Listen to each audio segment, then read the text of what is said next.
What's going on, Assassins? Dark Strider, the YouTube Assassin here.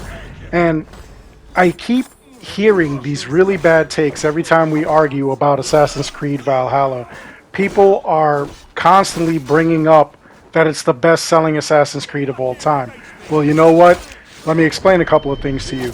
The reason that it sold so well is because initially people saw Odyssey, they thought it was a good game, it just wasn't a good Assassin's Creed game. So people really weren't too jazzed about the next entry. They didn't know what was going to go on. What did we get?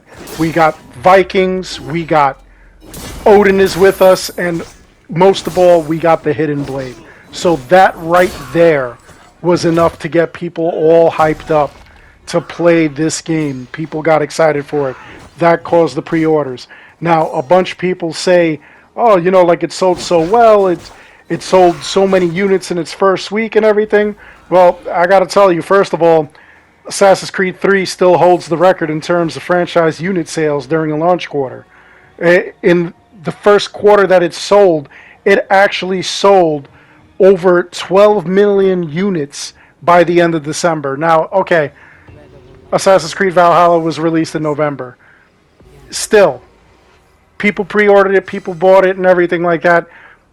And then came the bugs. And that is the major problem, is the bugs. Regardless of how well your game sells, it does not mean spit if the game does not work. Look at this. I'm supposed to be going to another area. This is what I saw for like 15 minutes before I decided to shut the game off. This is what you're seeing.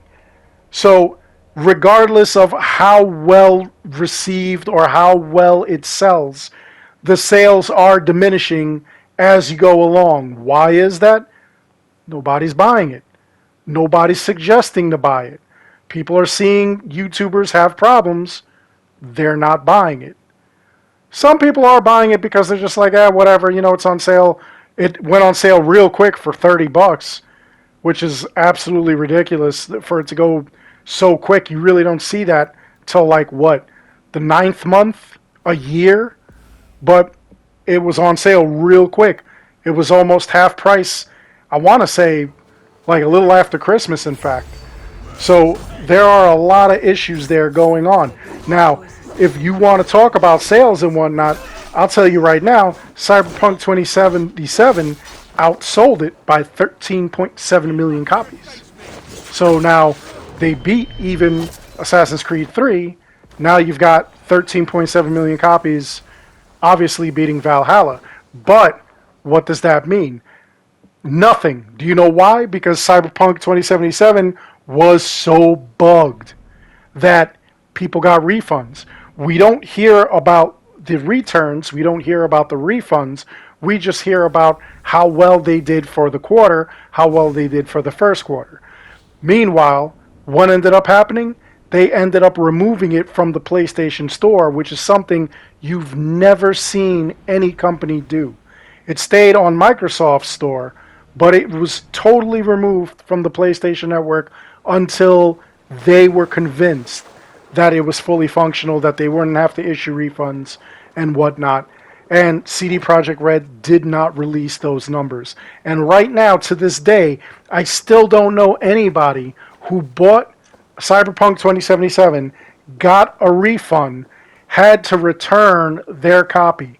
I know that digital, most likely people with digital had to like remove it from their hard drives, you know, obviously as proof. But for those who have a physical copy, I know for a fact there are people who still have their physical copy. Now, I have a physical copy of the game. I bought it at release. I had no intention of returning it, just because this is what I do. I try to like play it every once in a while, see what's working, what's not working. It does play better on my PS5 as opposed to the PS4, even though I have a PS4 Pro. But still, it has its bugs. It's really wonky. It's not too bad. It's more immersion problems. It's not like Assassin's Creed Valhalla where it's absolutely game-breaking. At least that is my experience. I can't speak to anybody else's experience with Cyberpunk, but That's been mine so far. Now, I know people that'll tell me that, the game is completely unplayable, even on a PS5. People that have the least problem have a high-end PC, and they're not seeing any issues at all.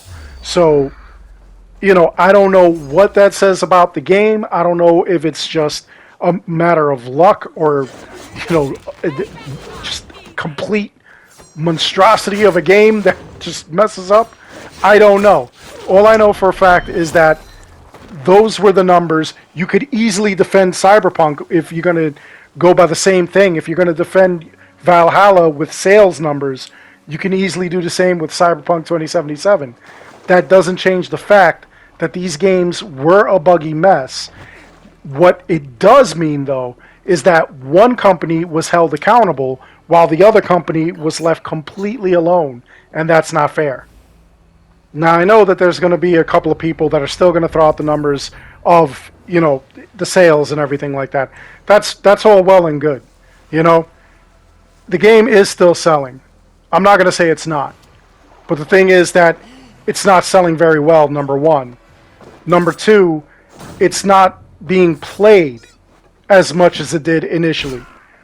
Once the new DLC drops, then you're going to see a spike in players. And you'll see that spike for maybe about a week.